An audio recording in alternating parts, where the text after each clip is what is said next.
Now streaming Man with Twisted Lip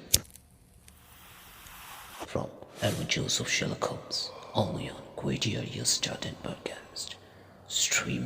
As Mrs. St. Clair was now thinking that her husband was dead, she suddenly said, "Oh, you must not discourage me, Mr. Holmes. I know that all is well with him. There is so keen a sympathy between us, and I should know if evil came upon him. On the very day that I saw him last, he cut himself in the bedroom, and yet I, in the dining room, rushed upstairs instantly with the utmost certainty that something had happened. Do you think that I would respond to such a trifle and yet be ignorant of his death? I have seen too much not to know that the impression of a woman may be more valuable than the conclusion of an analytical reasoner. And in this letter, you certainly have a very strong piece of evidence to corroborate your view. But if your husband is alive and able to write letters, why should he remain away from you? I cannot imagine. It is unthinkable." "And on Monday, he made no remarks before leaving you?" "No." "And you were surprised to see him in Swansea?" "Very much so." "Was the window open?" "Yes." "Then he might have called to you." "He might." He might."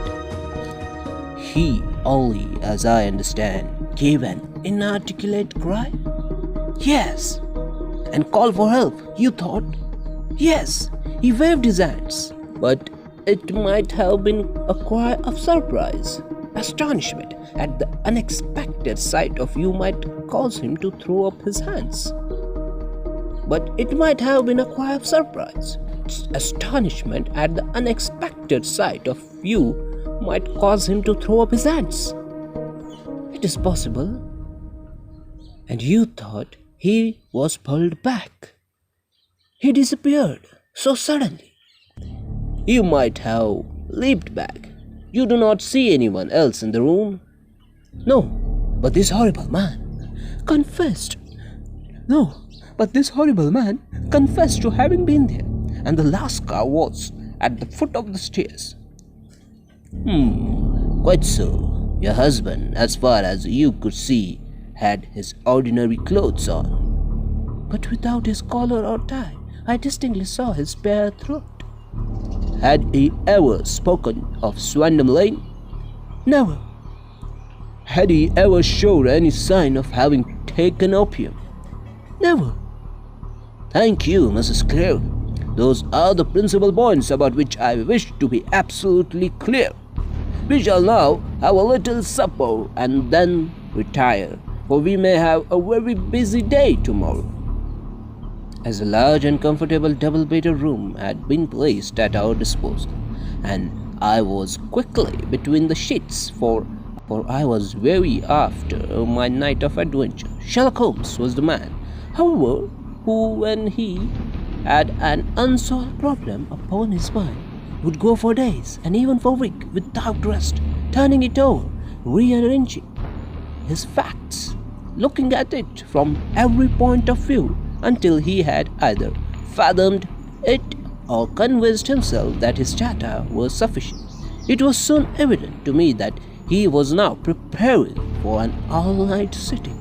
He took off his coat and waistcoat, put on a large blue dressing gown, and then wandered about room, collecting pillows from his bed and cushions from the sofa and armchair.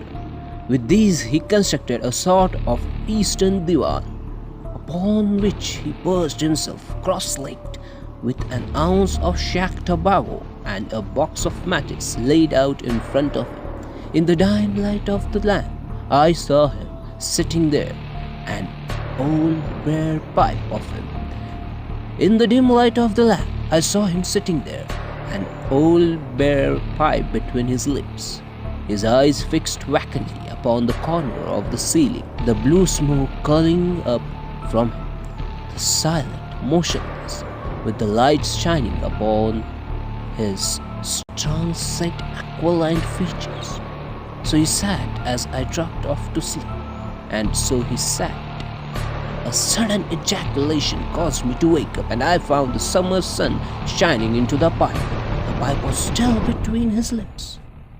The smoke still curled, and the room was full of dense tobacco haze. But nothing remained of the heap of shag which I had seen upon the previous night. "Awake, Watson?" he asked. "Yes." "Game for a morning drive?" "Certainly." Then dress. No one is stirring yet, but I know where the stable boy sleeps, and we shall soon have the trap out." He chuckled to himself as he spoke. His eyes twinkled, and he seemed a different man to the somber thinker of the previous night. As I dressed, I glanced at my watch. It was no wonder that no one was stirring. It was 25 minutes past 4. I had hardly finished when Holmes returned with the news that the boy was putting in the horse. "I want to test a little theory of mine," said he, pulling his boots.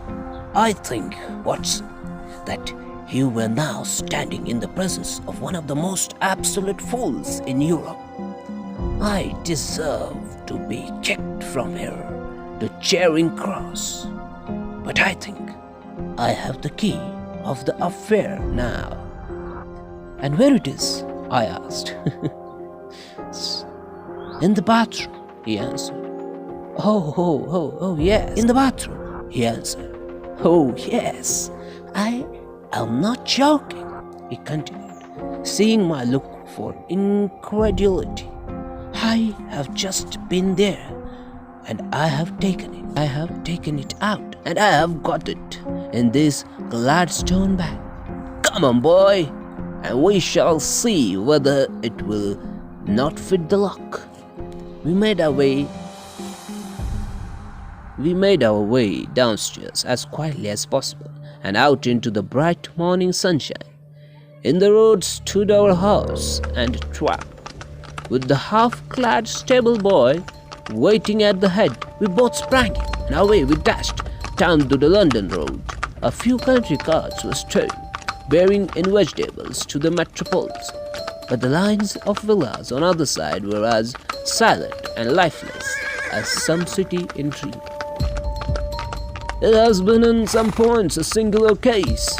It has been in some points a singular case," said Holmes, flicking the horse into a gallop.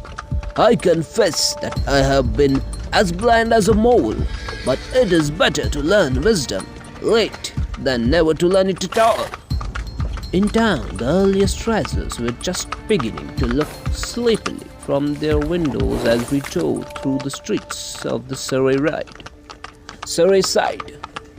Passing down the Waterloo Bridge Road, we crossed over the river and dashed up Wellington Street, wheeled sharply to the right, and found ourselves in Bow Street. Sherlock Holmes was well on to the force, and the two constables at the door saluted. One of them held the horse's head while the other led us in. "Who's on duty?" asked Holmes. "Inspector Bradstreet, sir." "Ah, Bradstreet. How are you?" A tall, stout official had come down the stone-flagged passage in a peaked cap and frocked jacket. "I wish to have a quiet word with you, Bradstreet."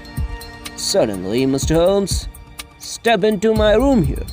It was a small office-like room with a used ledger upon the table and a telephone projecting from the wall. The inspector sat down at his desk. "What can I do for you, Holmes?"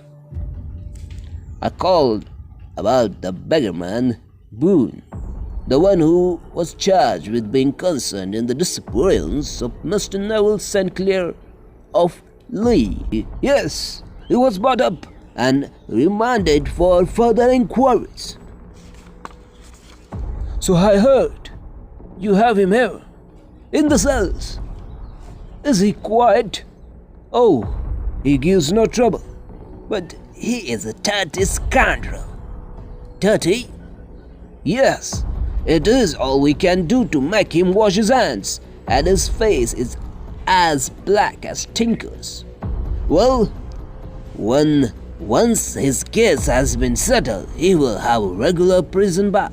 I think if you saw him, you would agree with me that he needed it. I should like to see him very much. Would you? That is easily done. Come this way. You can leave your bag. No, I think that I'll take it. Very good then. Come this way, if you please. He led us down a passage, opened a bar, passed down a winding stair, and brought us to a whitewashed corridor with a line of the doors on each side. The third on the right is his, said the inspector. Here it is! Here it is! He quietly shot back a panel in the upper part of the door and glanced through. He is asleep, said he. You can see him very well. Holmes was planning something. There was something going on in the mind of Holmes that he came in the night to the London Road, to the police station to see Hugh Bourne. And that was the mystery. What was actually going on in Holmes' mind? What of Hugh Bourne? Why is Holmes very considered that Hugh Bourne is responsible for disappearance of Mr. Neville Sinclair? What was the reason? Hey everyone, this was episode 5th from Man with Twisted Lip by Arthur Conan Doyle from Adventures of Sherlock Holmes. Next episode will drop coming Sunday. Till then, stay tuned and subscribe to Creature Audio's Charting Podcast. Thank you for tuning in. Listen to the latest episode on all podcast platforms. We are in the top 50 podcast in our channel. So what you waiting for? Stream all the stories.